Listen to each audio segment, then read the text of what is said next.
She was a virgin, but she woke up pregnant with a millionaire she didn't know.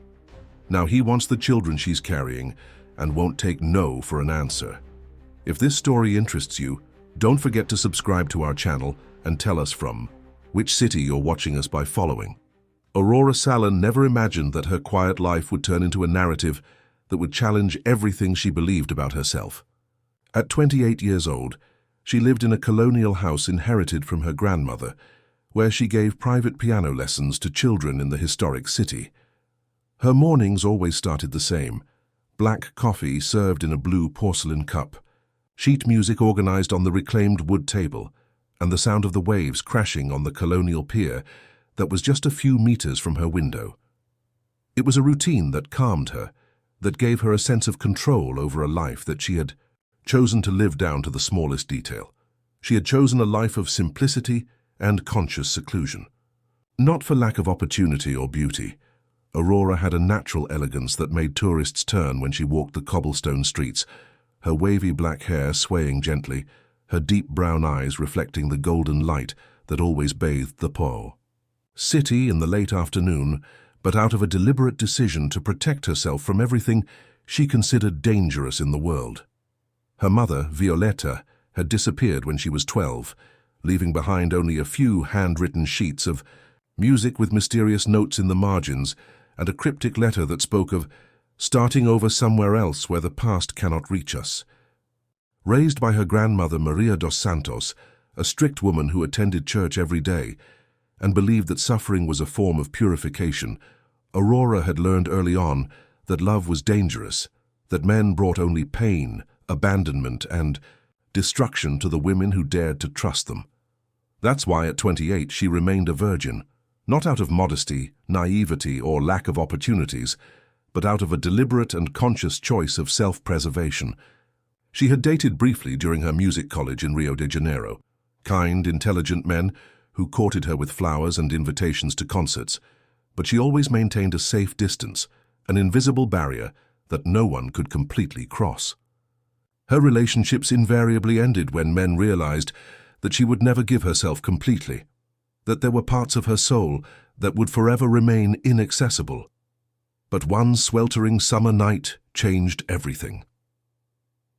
Isadora, her only close friend and the owner of a boutique guest house in the historic center of Paraty, had been insisting for weeks that Aurora accompany her to an exclusive party at Fazenda Santa Clara, a historic 18th century property restored with modern refinement, which was hidden in the mountains between Paraty and Cunha. The event would be for a small number of guests, influential businessmen, renowned artists, powerful people who came to spend the summer in the region and maintained a closed and sophisticated social network. Aurora resisted for weeks, claiming that she didn't have the right clothes for that kind of environment, that she would feel completely out of place among people so different from her, that she would much rather stay at home with her music books and old scores. But Isadora didn't give up easily. "You're going to rot in that house, Aurora," he said with the brutal honesty of someone who truly cares and isn't afraid to hurt in order to heal. "Your grandmother died 3 years ago. You've mourned her. You've honored her memory. Now you don't owe anyone anything. It's time to live a little, to discover who you are when you're not hiding behind fear." On the night of the party, Aurora spent 2 hours getting ready, changing her clothes several times until she decided on a simple but elegant navy blue dress that highlighted her brown eyes and contrasted beautifully with her wavy black hair, that she decided to let loose for the first time in months. She arrived at the farm when the night was already advanced, soft and sophisticated electronic music echoing through the gardens carefully lit by hundreds of lanterns that created an almost magical atmosphere. Elegant people chatted in small groups scattered across the terraces and gardens, glasses of imported wine in hand, low intimate laughter mixed with the sound of crickets, the gentle wind in the ancient trees, and the water running in a stone fountain in the center of the main garden. Aurora felt completely out of place, like an intruder in a world that didn't belong to her. Her comfortable low-heeled shoes contrasted sharply with the other women's high designer heels. Her understated dress seemed almost puritanical compared to the generous necklines and flowing fabrics that dominated the party. She leaned against the porch of the big house, observing the people with the discreet curiosity of someone who always preferred to watch life happen from a distance when she felt a strong magnetic presence behind her. "You look lost," said a deep, velvety voice, with an accent she couldn't quite place. Brazilian, but with something more sophisticated, international, as if the man had lived abroad for a long time or grown up in cosmopolitan environments. Aurora turned slowly and met the most haunting, mesmerizing eyes she had ever seen. Metallic grey, almost silver in the golden light of the lamps, with an intensity that seemed to see right through her, as if he could read all her innermost secrets with just a glance. He was tall, imposing, dressed in an impeccably tailored white dress shirt with the sleeves rolled up casually but elegantly, and dark slacks that showed off his athletic build. There was something about him that made her think of storms at sea, powerful, unpredictable, wild, dangerous, in a way that simultaneously drew her in and frightened her. "Not lost," she replied, surprising herself with her own courage and the firm tone of her voice. "Just observing, trying to make sense of this world." He smiled, and Aurora felt something stir deep in her chest, a strange, disturbing sensation she didn't recognize, as if something dormant inside her had suddenly awakened. The smile completely transformed her face, softening features that seemed carved from marble and revealing a devastating sensuality. "Can I watch with you?" he asked, and there was something about the way he said those simple words that made Aurora's heart race dangerously.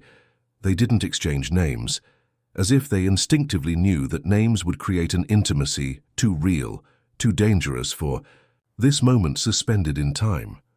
They didn't talk about professions, backgrounds, or families. They talked about music. He knew composers she secretly admired. He had intelligent and profound opinions about pieces she played in solitude. He demonstrated a musical culture that impressed and intrigued her. When she shyly mentioned that she taught piano, he inclined his head with genuine interest and asked if he could hear her play sometime. "There's a piano here," he said softly, gesturing toward the interior of the large house. "In the library. Steinway 19th century restored. It must sound magnificent." Aurora should have politely declined.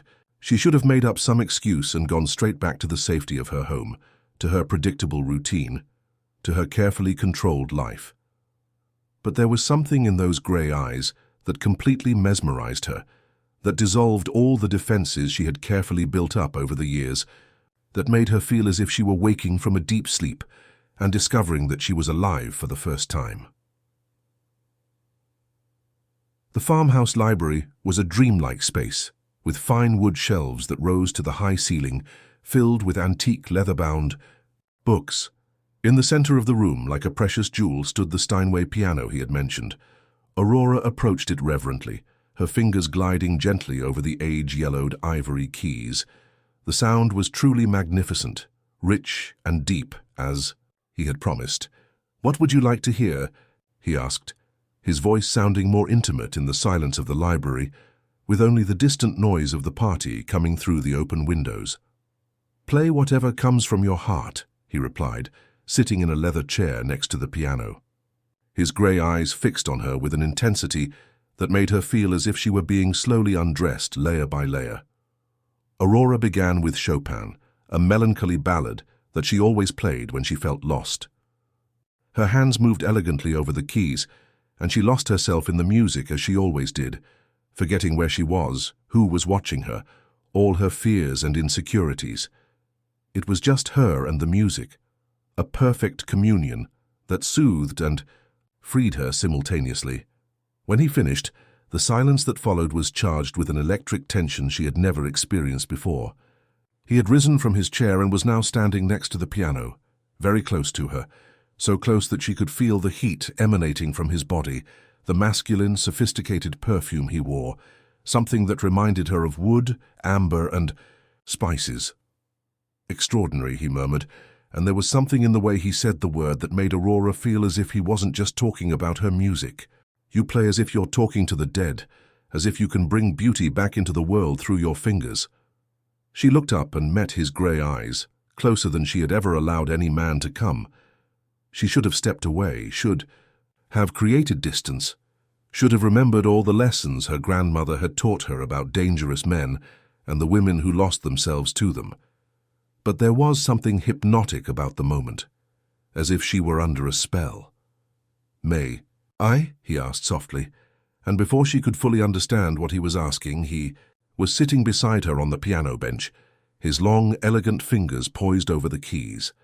They played together, a melody he began, and she completed intuitively, as if they had known the song for years, as if they had rehearsed this moment in other lives. It was an intimate dance, their bodies close, their hands sometimes brushing against the keys, sending electric shocks through her skin that made her shiver involuntarily. The song ended, but they remained seated side by side, very close, breathing heavily as if they had run a long distance. Aurora could feel her heart beating wildly in her chest. She could feel a strange and unfamiliar pulse between her legs that scared and excited her at the same time. "You are extraordinary," he repeated, his voice huskier now, and this time she was sure he wasn't talking about music. His hand slowly lifted, his fingers gently touching her face, tracing the line of her jaw with a delicacy that contrasted with the wild intensity in his eyes.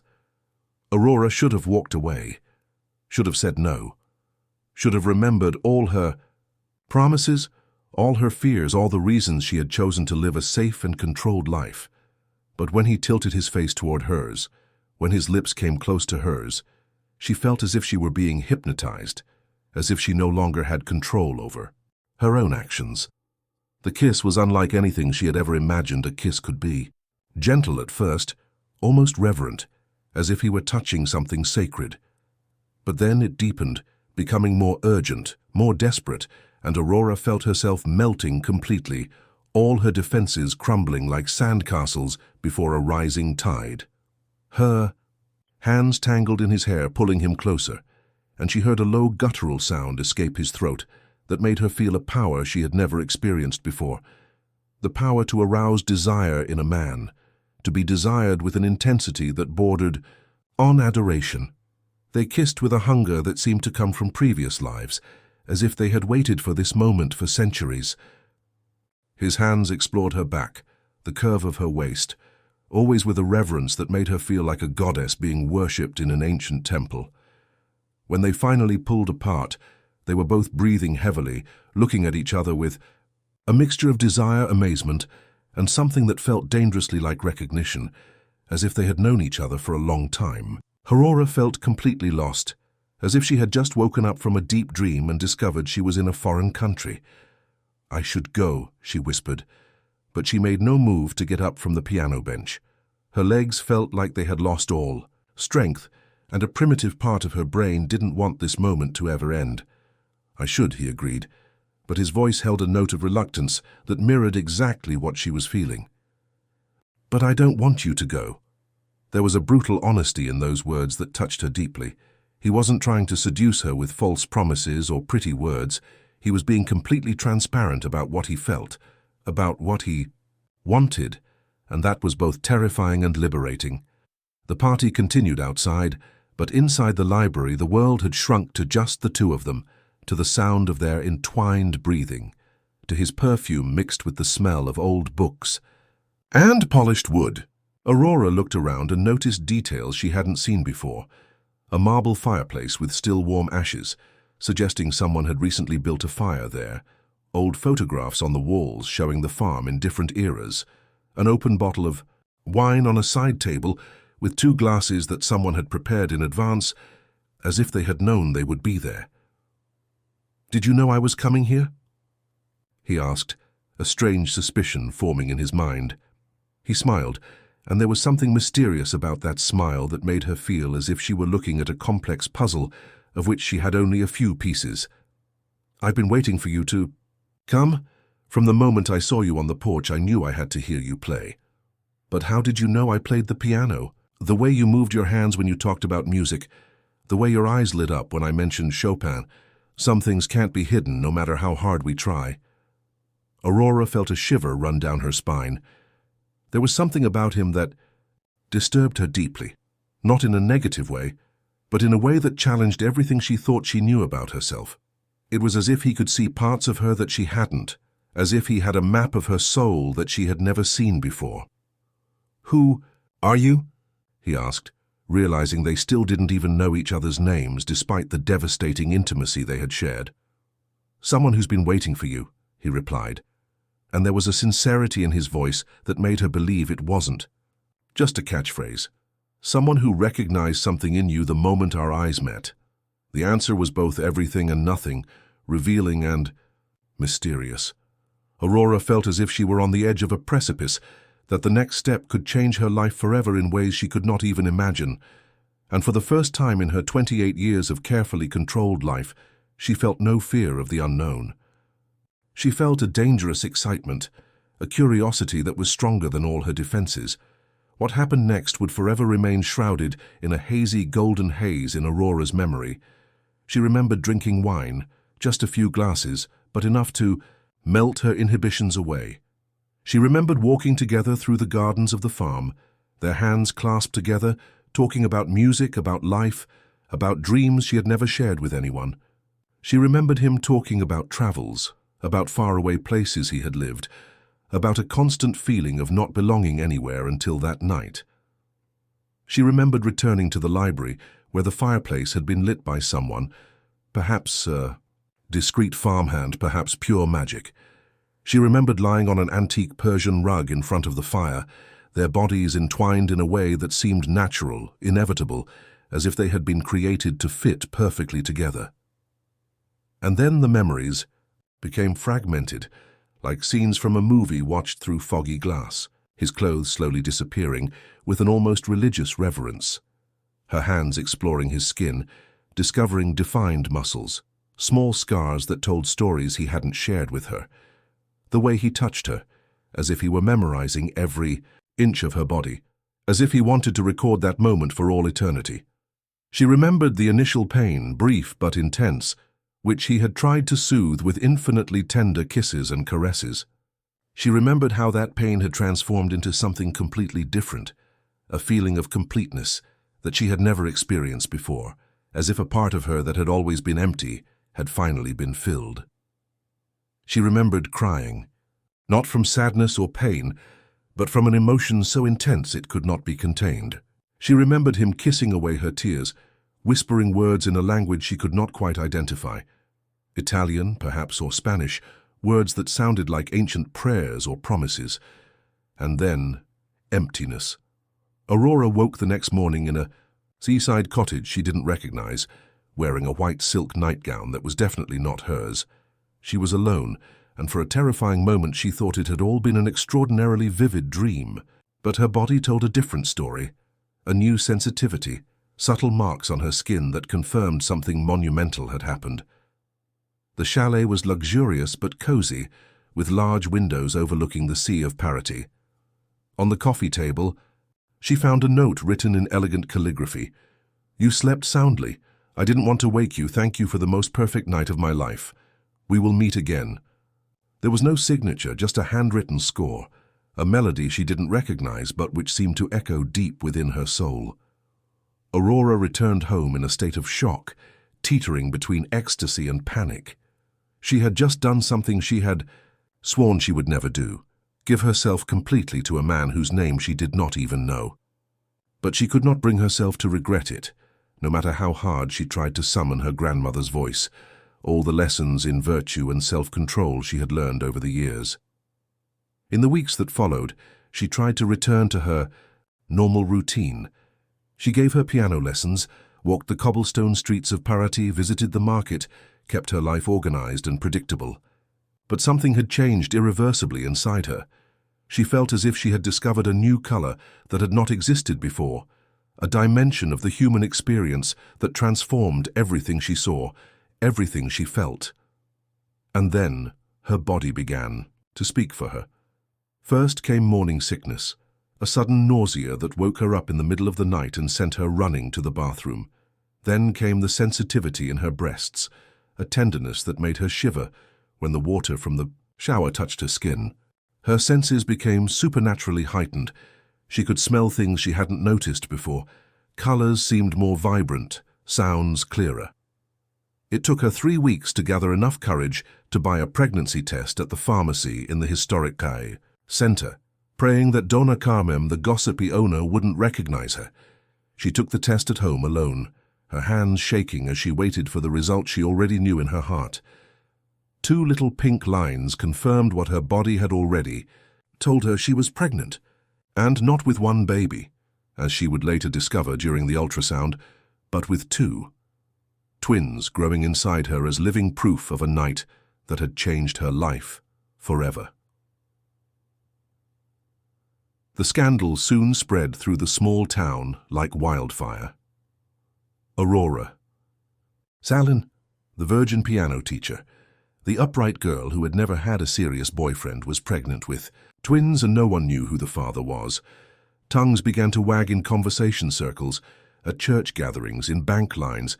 Some whispered maliciously, others with pity, but everyone had an opinion about the downfall of the girl who had always been considered an example of virtue. Donna Lucia from the butcher shop would tell anyone who would listen that I always knew that girl was hiding something. She was too quiet to be normal. Mr. Antonio from the bakery would shake his head with an air of someone who understood the world. It's always like that. The ones who seem like saints are the worst. The mothers of his students began to cancel classes, one by one, always with polite but transparent excuses. They didn't want their children to be influenced by a woman of dubious morals. Aurora faced the stares and whispers with her head held high, feigning a dignity she didn't always feel. Inside she was broken, not by the pregnancy itself, but by the crushing loneliness that surrounded her. Isadora, her only true friend, offered unconditional support. But even she asked questions Aurora couldn't answer. Who is he? Why hasn't he shown up? Do you even have his number? The truth was that Aurora knew practically nothing about the man who had changed her. Life forever. She didn't know his name, his profession, or where he lived. She only remembered those mesmerizing gray eyes, the way he played the piano, his sophisticated accent, the perfume she could still smell sometimes when she closed her eyes. She had discreetly looked for him, asking Isadora about the guests at the party, but her friend couldn't identify him from the description. It must have been someone from outside, Isadora speculated. Maybe one of the investors from Rio or São Paulo who came to the event. Are you sure you don't remember anything else? No details that could help us find him? But Aurora did not want to be found as a desperate woman seeking the father of her children. There was wounded pride in it, but also fear. What if he was married? What if that night had been just a casual fling for him, while for her it had been a complete transformation? What if he rejected her, rejected the babies growing inside her? She decided to face her pregnancy alone, with the same determination. She had used to build her independent life after her grandmother's death. She sold some old jewelry she had inherited to supplement her increasingly scarce income, since her piano lessons had practically disappeared. She began giving online classes to students from other cities, hiding her growing belly behind the computer screen. On lonely nights, she would talk to the babies who were moving more and more inside her belly. She would tell them stories about parity, about the music she loved so much, about the grandmother they would never know. Sometimes she would play the piano for them, feeling how they responded to the melodies with kicks and movements that made her laugh and cry at the same time. You were made of music, she whispered, her hands on her round belly. Of a night. That seemed magical, where 2 souls met as if they had known each other for centuries. I don't know who your father is. I don't know if we will ever see him again, but I know that you were conceived with love, with a love that I didn't even know existed inside me. It was during one of these nocturnal conversations that Aurora decided to write. She started a diary for her children, letters that she intended to give them when they grew up, telling her side of the story, explaining the circumstances of her conception without lies, but with all the beauty and magic that she could find on that transformative night. While Aurora was undergoing her silent transformation in Parity, more than 8,000 kilometers away, in an office on the top floor of a skyscraper in Sao, Paolo Lorenzo Benedetti received a letter that would change his life forever. The envelope arrived without a return address, delivered directly to his desk by a messenger who disappeared before any questions could be asked. Lorenzo was the CEO of Benedetti Holdings, a business empire that his Italian grandfather had built in Brazil after World War II. By the age of 35, he was running luxury hotels, exclusive resorts, and real estate developments across the country. He was known in business circles as a brilliant man, ruthless in business, but also mysterious in his personal life. He had never married, avoided long-term relationships, and few managed to break through the barrier of elegant formality that he maintained around himself. That Thursday afternoon, he was reviewing financial reports when his assistant walked in with the mysterious envelope. Inside he found two documents that made him instantly pale, a comparative DNA test and an ultrasound photograph showing two clearly formed babies. The genetic report had been made from samples taken unauthorizedly, probably from a cup or personal item he had used, and confirmed with 99.7% certainty that he was the biological father of the twins in the picture. Attached to the documents was a photo of a pregnant woman from behind, walking down a cobblestone street that he recognized immediately. Parity. She was wearing a simple navy blue dress that triggered a vague, disturbing memory. Her wavy black hair fell over her shoulders in a way that made his heart race without him fully understanding why. Lorenzo ran his fingers through his hair, trying to organize thoughts that refused to form a coherent line. He remembered that night in Parity vaguely. He had gone to the party at the Santa Clara farm to escape the constant pressure of work and family expectations. He remembered drinking more than he usually did, talking to an extraordinary woman about music, playing the piano together in a quiet library. But the memories after that were fragmentary, like pieces of a dream that kept slipping away every time he tried to grab them. He remembered deep brown eyes, a soft voice talking about Chopin, soft skin under his hands, a night that had been unlike any other in his life. He remembered waking up alone in the cottage he kept in the area, with a strange sense of loss, as if something important had slipped through his fingers. In the months since that night, he had found himself thinking about her with a frequency that disturbed him. He had discreetly hired a private investigator to try to find her, but his memories were too vague, his information insufficient. The only thing he had was a persistent feeling that he had lost something precious, something that could have changed his life if he had had the courage to look harder. Now faced with those documents, reality hit him like a punch in the gut. Not only had he found the mysterious woman, but she was carrying his children, two babies who had been conceived on that night, that remained shrouded in mystery in his memory. Lorenzo cancelled all meetings for the day and locked himself in his office, studying the documents over and over. The DNA test was legitimate, done in a reputable laboratory. The ultrasound showed two healthy fetuses, approximately 7 months old. The dates coincided perfectly with that night in Parity. But who had sent those documents, and why? There was something sinister about the way the information had been obtained, the invasion of both his and her privacy. Someone was watching them. Someone knew about that night and was using that information for some purpose he could not yet comprehend. His first reaction was anger, anger that he had been investigated without his knowledge, that his privacy had been violated, that he was being manipulated by unseen forces. But when he looked back at the ultrasound photograph, when he saw those two tiny human beings floating in the amniotic fluid, something deep inside him stirred. These were his children. His children were growing inside a woman he barely knew, in a city hundreds of miles away, without his knowing they existed. That same night, Lorenzo boarded his private jet bound for Rio de Janeiro, from where he would drive to Parity. He had no clear plan. He didn't know what he would say when he saw her. He wasn't even sure how he would react when he was in front of her again. But he knew he couldn't simply ignore that revelation and continue his life as if nothing had happened. During the flight, he tried to imagine what that meeting would be like. Would she be happy to see him? Had she been waiting for him all these months? Or would she be furious that he had disappeared without a trace? Maybe she didn't even remember him clearly. Maybe that night had been just another casual adventure in her life. But something deep in her soul whispered that it had not been a coincidence for either of them. There had been something about that night that transcended the physical, something that had created a deep connection even through the haze of alcohol and unbridled passion. And now the children who had been conceived on that magical night were about to reunite two lives that fate had separated by months of silence and mystery. The encounter took place on a rainy afternoon in September, when Aurora was 8 months pregnant and could barely move without discomfort. She was at home, trying to play some soft music to calm the babies who were moving incessantly, when she heard the doorbell ring.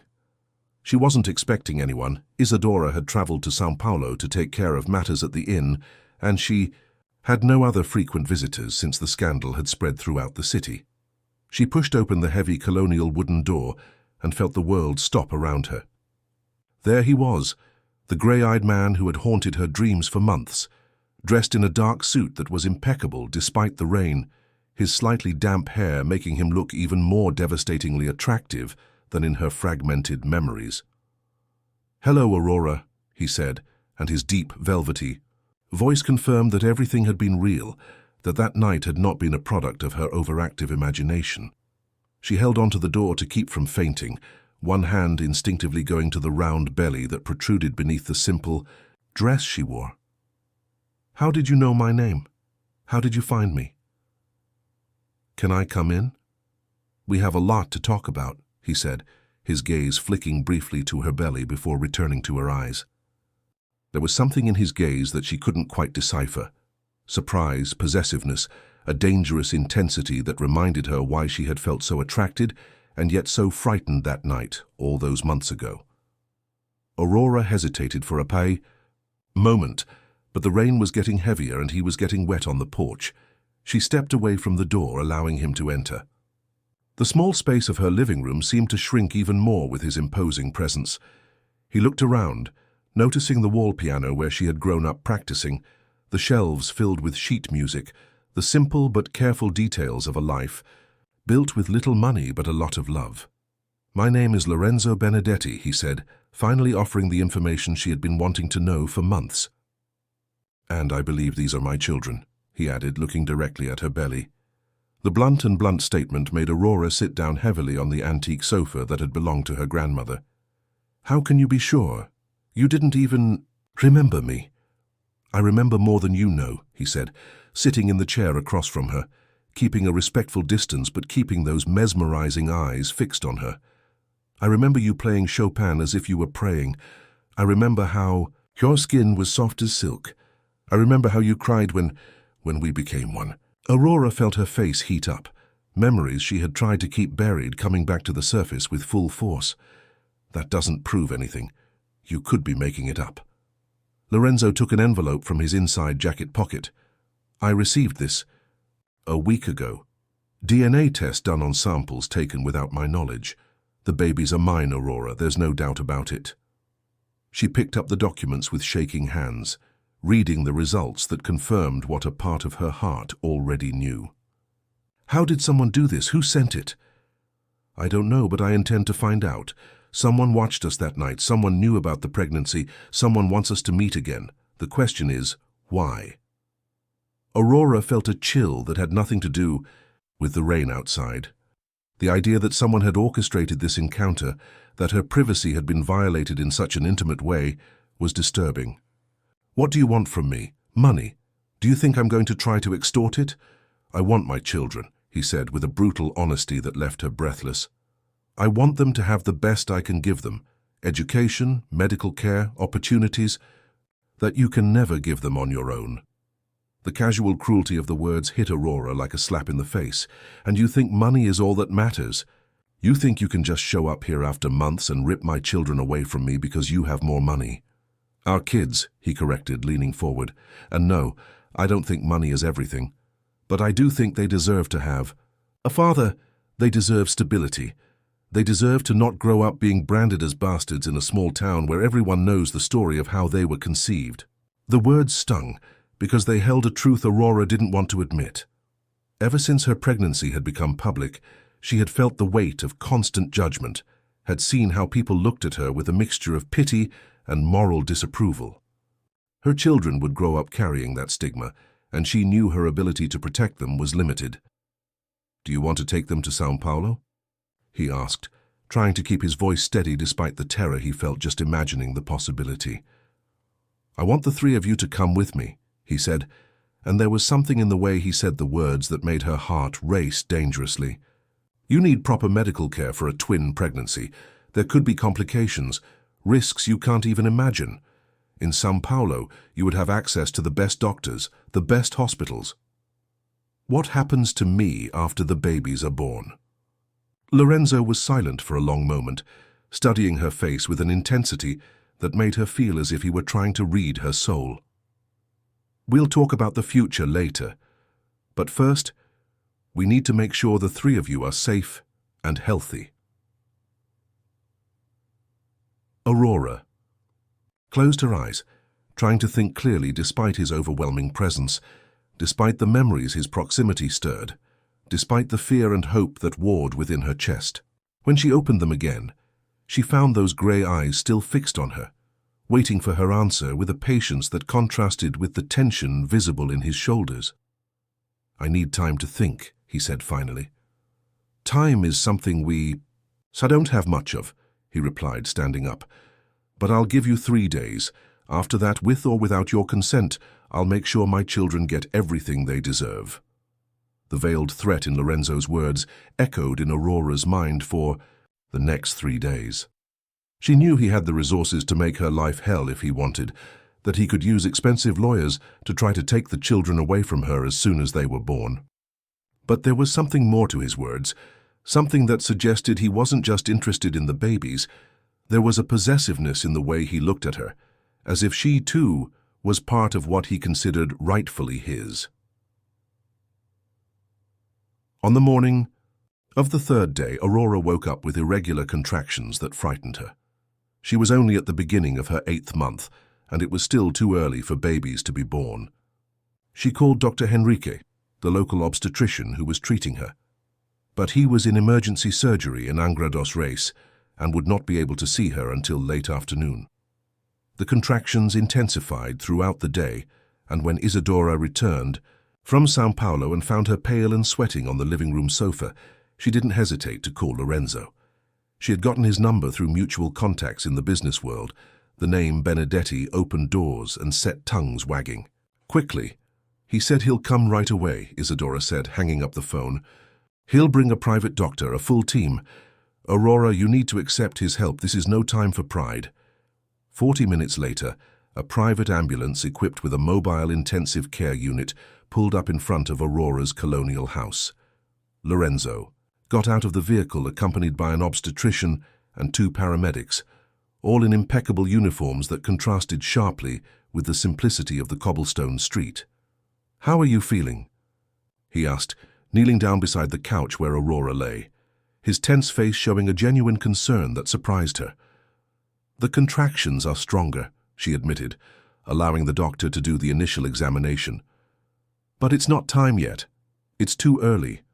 Dr. Marina Suarez, the obstetrician Lorenzo had brought, was a 40-year-old woman with an international reputation for high-risk pregnancies. After a careful examination, her diagnosis was straightforward. "Preterm labor. We need to stop the contractions immediately, and that requires equipment we don't have here. She has to go to São Paulo now." Aurora felt panic take hold of her. Leaving Parity meant leaving everything she knew, giving herself completely over to the care of a man who was practically a stranger, even though he was the father of her children. "I don't want to go," she whispered, but another strong contraction made her double over in pain, silencing her objections. "You have no choice," Lorenzo said, his voice firm but gentle at the same time. "For your children need you alive and healthy, and I need all 3 of you safe." The trip to São Paulo was a mixture of terror and fascination for Aurora. She had never flown on a private jet, never experienced the discreet luxury that Lorenzo took for granted. But her mind was focused on the contractions that continued to be irregular, and the constant worry about the babies that moved restlessly inside her. Lorenzo held her hand the entire flight, a silent intimacy that she didn't protest. There was something reassuring about the strength and warmth of his fingers, intertwined with hers. A sense of protection she had denied herself for so long, she had forgotten how comforting it was. The private hospital where she was admitted looked more like a luxury hotel than a medical institution. Her room overlooked Ibirapuera Park, had sophisticated decor, and all the necessary medical technology discreetly incorporated into the room. Lorenzo had arranged for an adjoining suite for himself, explaining that he would not leave the hospital until everything was resolved. "You don't have to stay," Aurora said that first night, when he appeared in her room with fresh flowers and music books he had bought for her. "I know you have a business to run." "My business can wait," he replied, arranging the flowers in a vase. "You three are my priority now." The treatment worked. The contractions stopped, and scans showed that the babies were healthy and continuing to develop normally. But doctors recommended complete bed rest for the rest of the pregnancy, which meant Aurora would be hospitalized for at least another 4 weeks. During those days in the hospital, something fundamental changed between them. Lorenzo spent hours in her room, talking about music, about life, about dreams that had been abandoned over the years. She discovered that he played the piano too, that he had studied music in his youth before being pressured to take over the family business. She discovered that he had lost his mother at a young age, just like she had, and that he carried emotional scars that he hid behind his impeccable business facade. "Why didn't you ever get married?" she asked one afternoon, as he read a book on child-rearing that he had bought in hopes of preparing himself for fatherhood. "I've never met anyone who could make me forget all my fears," he replied, looking up from his book to meet hers. "Until that night in Parity." Aurora felt her heart race. "What now?" "I know now that I want so much more than just being a father to your children," he said, closing the book and approaching her bed. "I want to be a part of your life, Aurora. I want us to be a real family." "You don't even know me," she protested, but her voice came out weaker than she intended. "I know what matters. I know you play the piano like you're talking to God. I know you're brave enough to face a pregnancy alone in a small, prejudiced town. I know you love these babies with a ferocity that scares and fascinates me at the same time." He sat on the edge of the bed, his fingers gently tracing the outline of her hand. "And I know that when I'm with you, I feel complete for the first time in my life." Aurora closed her eyes, trying to resist the intensity of those words, that magnetic presence that had drawn her in from the first moment. But when she opened her eyes again and found that grey gaze fixed on her, full of a vulnerability he rarely allowed anyone to see, she knew she was lost once again. It was during her 3rd week in the hospital that Aurora discovered the truth about who had sent Lorenzo the DNA documents. A private investigator he had hired had traced the envelope to an unlikely source: Enrico Benedetti, Lorenzo's twin brother, who had been committed to a private psychiatric clinic in Switzerland more than a decade earlier. "My brother has episodes of dissociation," Lorenzo explained, his voice thick with old pain. "Sometimes he thinks he's me, sometimes he doesn't recognize anyone. The doctors said it was the trauma of our mother's death when we were 16. He was driving the car in the accident." Aurora felt a chill in her stomach. "Was he at the party that night?" Lorenzo nodded gravely. "He ran away from the clinic without me knowing. I only found out weeks later, when I was informed that he had been missing for 3 days. We thought he had returned on his own, but now I'm not sure exactly what happened that night." The revelation shook Aurora deeply. Her memories were fragmented, muddled by alcohol and the emotional intensity of the moment. Could it be that she had been with Enrico instead of Lorenzo, or with both of them at different times? The possibility made her sick. "I need to know the truth," she said, her hands shaking over the belly that held the babies whose paternity was now in question. "The truth is, it doesn't matter," Lorenzo replied with a fierce intensity that surprised her. "These babies are mine, in heart, in soul, in every way that truly matters. I choose to be their father, regardless of what their DNA may say." But Aurora could not accept the uncertainty. She insisted on taking another DNA test, this time comparing samples from herself and Lorenzo collected in her presence. The results came back 2 days later. He was definitely the biological father of the twins. "Then why did Enrico send the documents?" Aurora asked, relieved but still confused. "Because he knew I needed to find you," Lorenzo said simply. "In his lucid moments, my brother was always wiser than I. He realized what I didn't want to admit, that night had changed something fundamental inside me." The revelation brought not only relief, but a deeper understanding of the man who had become so important in her life. Lorenzo was not just the powerful, controlling businessman she had initially feared. He was a man scarred by loss, who had built walls around his heart to protect himself, but was willing to tear them down for her and the children on the way. In the final weeks of her pregnancy, Aurora was moved to an even more luxurious suite in the hospital's maternity ward. Lorenzo had transformed the space into a temporary home, with a digital piano so she could continue playing, books on motherhood and fatherhood scattered throughout, and fresh flowers that were changed daily.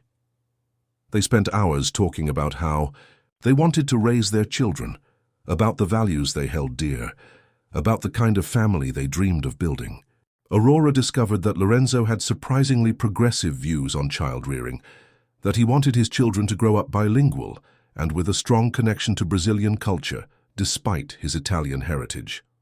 "I want them to know parity," he said one afternoon as he watched Aurora play a Mozart sonata. "I want them to grow up knowing where they came from, knowing their maternal roots as well as their paternal ones." "What if they don't want to follow in your footsteps in business?" Aurora asked, testing the extent of his flexibility. "Then they will follow their own dreams," he replied without hesitation. "I had to give up music to take over the family business. I don't want my children to have to make the same choice." It was at times like these that Aurora felt her resistance completely diminish. Lorenzo wasn't trying to control her or the babies. He was genuinely trying to build something new and beautiful with them.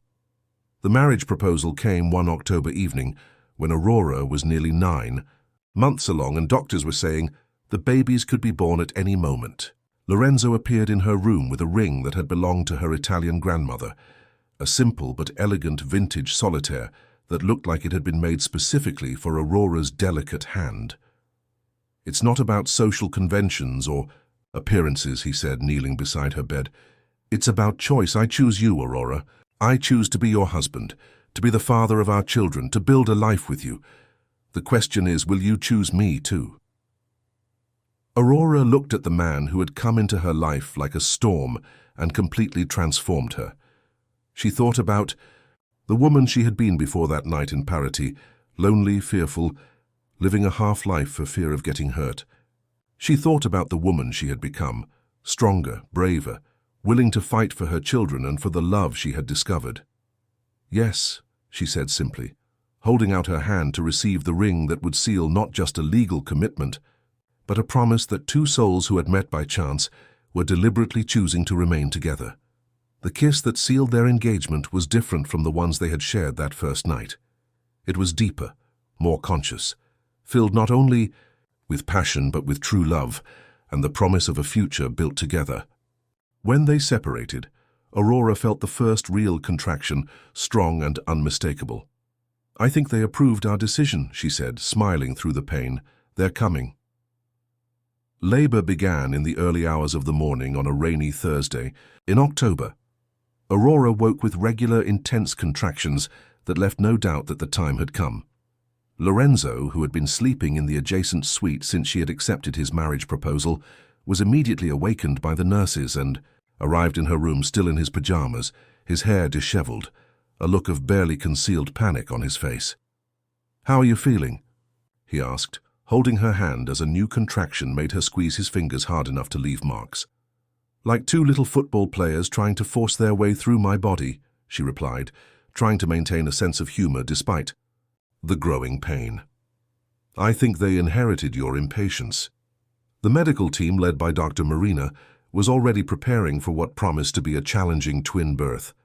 The babies were in complicated positions, one head down, the other transverse, which could require an emergency C-section if they couldn't reposition them during labor. The next few hours were a mixture of intense pain, fear, anticipation, and moments of surprising tenderness. Lorenzo never left Aurora's side, holding her hand, whispering words of encouragement, wiping the sweat from her forehead with a gentleness that was in complete contrast to his public image as a ruthless businessman. "You are the strongest woman I have ever known," he murmured during a pause between contractions, gently kissing her forehead. "Our children are so lucky to have you as a mother." "And you as a father," she replied, surprising herself with her own certainty. In the last few months she had seen Lorenzo transform before her eyes. The man who had come to her home in parity with demands and veiled threats had become someone she could trust completely, someone who put her well-being and the baby's well-being above his own interests. After 12 hours of labor, the doctors decided a cesarean section was necessary. One of the babies had moved into a position that made natural birth too risky for both him and Aurora. Lorenzo donned surgical scrubs and held her hand throughout the procedure, his gray eyes fixed on her face, conveying strength and silent love. The Decay. First baby was born at 4:37 in the afternoon, with a loud, indignant cry that brought tears to both parents. "It's a boy," Dr. Marina announced, lifting up the tiny human being covered in varnish and blood, who was the most beautiful thing Aurora had ever seen in her life. "He has your eyes," Lorenzo whispered, his voice choked with emotion. And it was true. Even as a newborn, the baby already had Aurora's deep brown eyes, contrasting with the dark hair that was clearly his father's inheritance. 3 minutes later, the second baby was born, a girl who arrived into the world more quietly, looking around with a quiet curiosity that made Aurora laugh through her tears. "And this one has your eyes," she said to Lorenzo, noting her daughter's clear eyes, that already showed signs of becoming gray like her father's. "Gabriel and Helena," Lorenzo said, whispering the names they had chosen together during their long conversations in the hospital. "They are perfect." The first few days with the twins were a mix of ecstasy, exhaustion, and constant learning. Lorenzo surprised everyone, including Aurora, with his natural dedication to fatherhood. He would get up in the middle of the night to help with feedings, change diapers with the efficiency of someone who had done it for years, and spend hours simply watching the babies sleep, as if he couldn't believe they were real. "You're a natural father," Aurora commented one morning, watching him bottle feed Gabriel while Helena slept in his arms. Who would have thought the feared CEO of Benedetti Holdings would be defeated by 2 7-pound babies? "They didn't defeat me," he replied, smiling. "They freed me. For the first time in my life, I know exactly what my purpose is." It was during their second week in the hospital that they received an unexpected visitor. Enrico Benedetti arrived, accompanied by 2 nurses from the Swiss clinic, having been given special permission by the doctors to meet their nephews. Aurora tensed at the sight of him. The physical similarities to Lorenzo were unsettling, but there was something different about his eyes, a distant quality that suggested his mind operated on a different frequency from the rest of the world. "So, you're Aurora," he said, his voice soft but oddly formal. "I knew Lorenzo needed to find you. He hasn't been the same since that night. Thank you for sending the documents," Aurora said, unsure of how to address the man who had so mysteriously orchestrated their reunion. "Sometimes broken minds see truths that sane minds cannot," Enrico replied, carefully approaching the crib where Gabriel slept. "This one will be a leader. And this one," he said, looking at Helena, "will be an artist like you." There was something prophetic in the way he spoke, as if he could see the baby's future written somewhere invisible to the rest of them. Lorenzo and Aurora exchanged glances, both touched by the unexpected tenderness Enrico showed the children. "They'll be happy," Enrico said, turning to his brother. "You made the right choice, Lorenzo. Mom would be proud." It was the first time Aurora had seen Lorenzo cry. Silent tears streamed down her face as she hugged her brother, 2 men marked by the same tragedy, but who had found different ways of dealing with their pain. And there, in that hospital room, with 2 newborn babies sleeping peacefully and the São Paulo rain beating against the windows, Aurora felt that they had finally found their way home. The twins' first year of life passed like a fast-paced movie, full of firsts that marked not only Gabriel and Helena's growth, but also the complete transformation of Aurora and Lorenzo's lives. They were married in an intimate ceremony on the top floor of the residential building, where Lorenzo lived in São Paulo, with a panoramic view of the city that had become their new home. Isadora was the maid of honor, and Enrico, in one of his most lucid moments, served as best man, holding the babies during the ceremony, with a tenderness that moved everyone present. Aurora adapted to life in São Paulo with an ease that surprised her. Lorenzo had insisted that she continue teaching piano, setting up a professional studio on the top floor where she took private students, children of businessmen, young musical prodigies, adults who had discovered their passion for the piano. Late in life, her reputation grew quickly in the city, and soon she was being invited to give masterclasses at renowned conservatories. "You're shining," Lorenzo said one evening, finding her in the studio after his last student had left. Gabriel was asleep on a cart beside the piano. He was always calmer when he heard music, while Helena played quietly with musical toys on the rug. "It's different from anything I ever imagined for my life," Aurora admitted, closing the sheet music she'd been studying. "But it's complete. I feel like I'm finally who I'm supposed to be." Lorenzo came closer and wrapped his arms around her from behind, resting his chin on her shoulder. "Remember that first night, when we played the piano together?" "Like it was yesterday," she replied, leaning against him. "Sometimes I wonder if all this is too real to last." "It's real because we choose it to be," he said, gently kissing the back of her neck. "Every day we wake up and we choose this. We choose each other, we choose our family, we choose to build something beautiful together." But it hadn't all been plain sailing. Lorenzo faced significant resistance from Benedetti Holdings' board of directors when he announced he would marry a piano teacher from Parity and publicly acknowledge children conceived out of wedlock. Some longtime investors, stuck in conservative mindsets, questioned his leadership skills and judgment. "Let them question it," he told Aurora when she offered to stay away from corporate events to avoid embarrassment. "If you can't accept that a man can love his family deeply, then you're not the kind of business partner I want." Lorenzo's firm stance ultimately paid off. Not only did the company maintain its financial strength, it grew under his renewed leadership. He had found a balance he never imagined possible between professional ambition and personal happiness, and this was reflected in more creative decisions, more strategic partnerships, and a long-term vision that impressed even his most skeptical critics. Aurora faced her own challenges. Hosting other businessmen's wives at social events was a whole new world for her, full of unwritten codes and subtle expectations that sometimes made her feel insecure.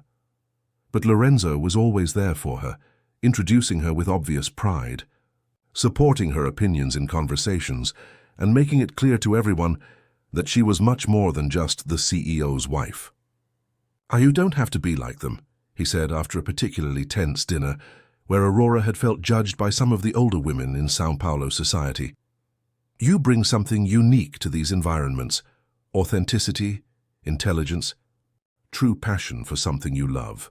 That's worth more than all the social conventions in the world." The twins developed in fascinatingly different ways, confirming Uncle Enrico's prophetic observations. Gabriel was determined and curious, always reaching for objects just out of his reach, responding to music with vigorous movements that suggested a strong temperament. Helena was more contemplative, observing the world around her with a quiet intensity, but responding to music with a sensitivity that made Aurora think that her daughter had indeed inherited her special connection to art. "She's going to play the piano," Aurora said one afternoon, watching 8-month-old Helena clap her hands in perfect sync with a Bach piece playing in the background. "And Gabriel will rule the world," Lorenzo replied, laughing as he watched his son attempt to climb the couch with impressive determination for his age. But it was during a routine visit to Parity, when the twins turned 1, that Aurora finally understood how much her life had changed and how much she had grown as a person. Walking through the cobblestone streets where she had grown up, now with Gabriel in her arms and Helena in her hand, being greeted respectfully by the same people who had whispered about her pregnancy with malice, she felt a deep satisfaction that had nothing to do with revenge or external validation. "Do you regret anything?" Lorenzo asked that night, as they put the twins to bed in the guest room of the house they had renovated as a weekend getaway. Aurora looked around, at the toys strewn across the floor, at the family photos on the walls, at the piano, where she now taught online lessons to students around the world, at the man who had transformed her life in ways she never imagined possible.